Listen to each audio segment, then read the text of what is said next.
Good evening. I hope I find you well after such a dull sort of a day. Sun refused to come out, hiding behind the clouds. So let's start off with our usual prayer or hymn. Sweetheart of Jesus, fount of love and mercy, today we come thy blessing to implore. Oh, touch our hearts, so cold and so ungrateful, and make us love thee more and more each day. Sweetheart of Jesus, we implore. Oh, make us love thee more and more.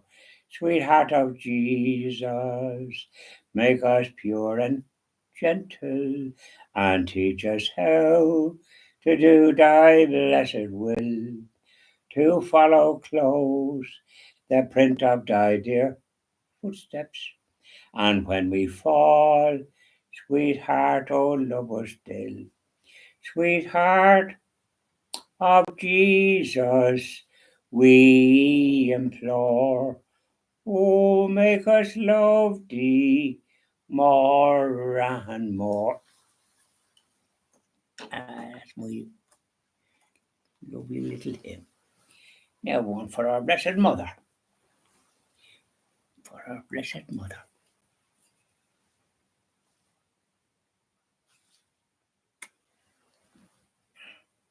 As I kneel before you, as I bow my head in prayer, take this day, make it yours, and fill me with your love.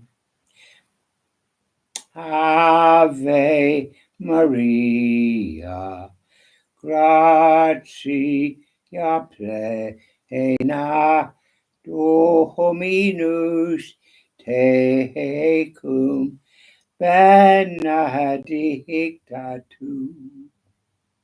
All I have, I give you.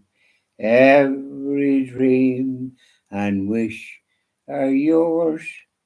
Mother of Christ, Mother of mine, present them to my Lord. Ave Maria, gratia plena, Dominus tecum, benedicta tu. Lovely, isn't it? Up you go, Blessed Mother. Keep an eye on things there, please, if you don't mind. Keep a sharp eye on everything. Now, let's talk. How are things in Lochomara? Is the little willow tree still there? Brendan O'Dowd, that famous tenor, used to sing that. It always rang a little light upstairs here. One can picture it. And when you're in the country, you can picture these things. I'll give an example. As a fellow says, I was down in Knock, silent retreat. But I did have an odd chat, I'm afraid. You can't go around. Now, you'd be singing, of course, for as well, they were singing, so you weren't exactly silent. And, but, so, went a safe journey and all the rest of it. I'll talk more about it as time goes on.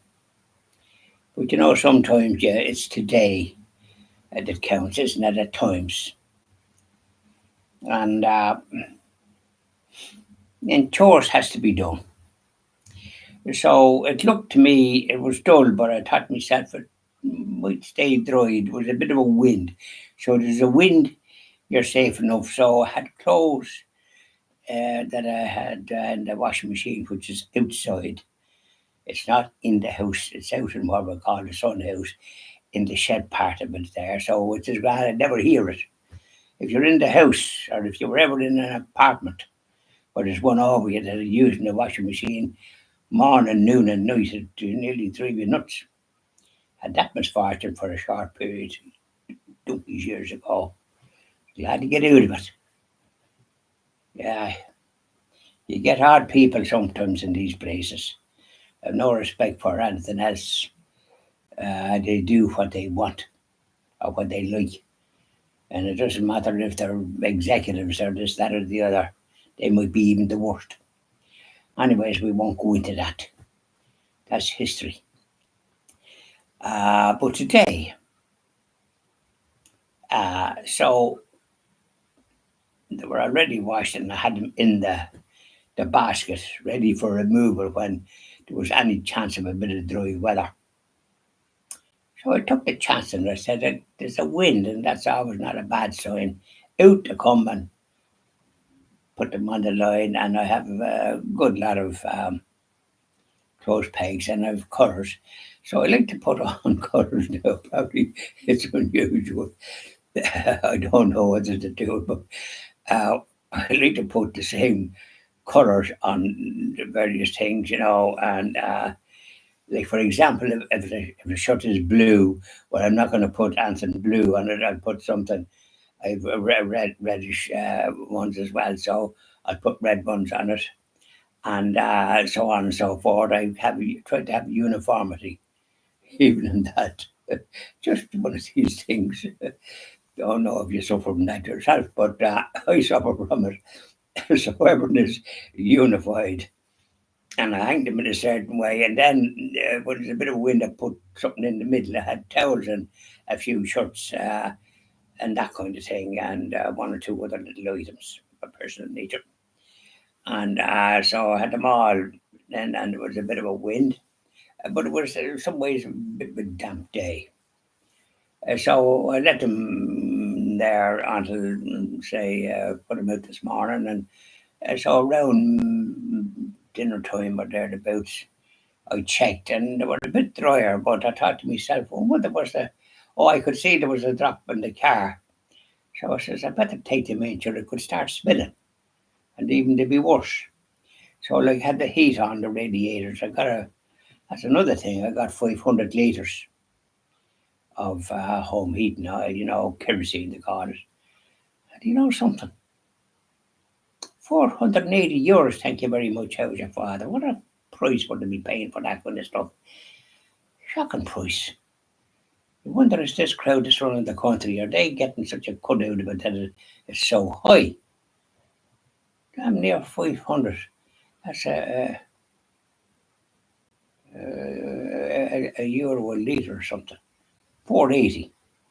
Randy was they brought it today, and I said I was here, lucky enough, and because I paid for it there on Thursday when I come back. Yeah, was it Friday or Thursday? I think. Yeah, I came back on Thursday. No, I think it was Thursday. Went around because I thought to myself I'll get it as quick as I can because I'll be going down for my sister's birthday anyway. So I used to say I paid for it and by check.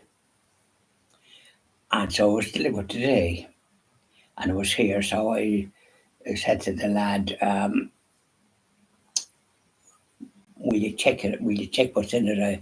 I have a big sort of a pole out there that they can put in and give me an idea of what it is, So suffice to say, that's what they did. And that's what he did. And because he said it's nearly full, well, I said that's good because I have it on fairly regular.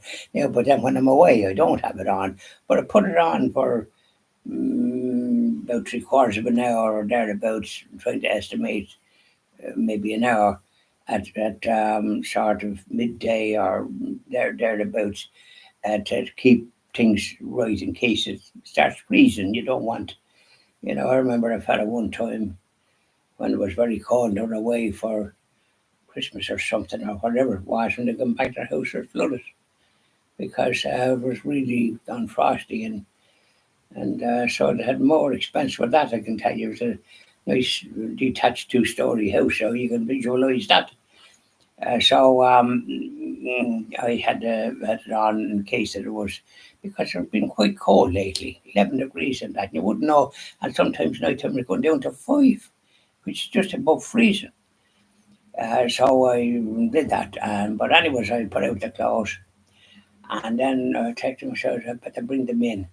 And I like to have the heat on, so I put them on radiators, and which is good because then the main part was done. Had got a bit of an air, and you couldn't depend on it because it could be a downpour.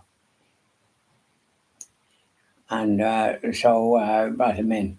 So these are the chores, and keep an eye on things, you know, that type of way. So I was delighted that when he said it's, damn near full. Oh, I said I didn't think it would be because I'd have it on, you see. And I think I got it full there earlier this year or that when in the winter. But it lasts good, and thanks be to God. And and I had to get it serviced there by Charlie. Charlie Usher, a local man. He's quite good, and he did the job, and he was no overcharge, no question doubt about it. He did a grand job, and so hunky dory. And there you are. So these I'm just talking about what you need to do. Were you busy yourself in that department? Or do you have some assistance, as the fella says? I have to do it myself because I haven't got what I call anybody to do anything. And the weather has been such, I have a friend that pay reasonable amount. I am able to cut the grass with me right on more, and it'd be no growth because it's so cold. But the other person that does the bit that I can't do with the right on more has the weather has been inclement, as the fella says.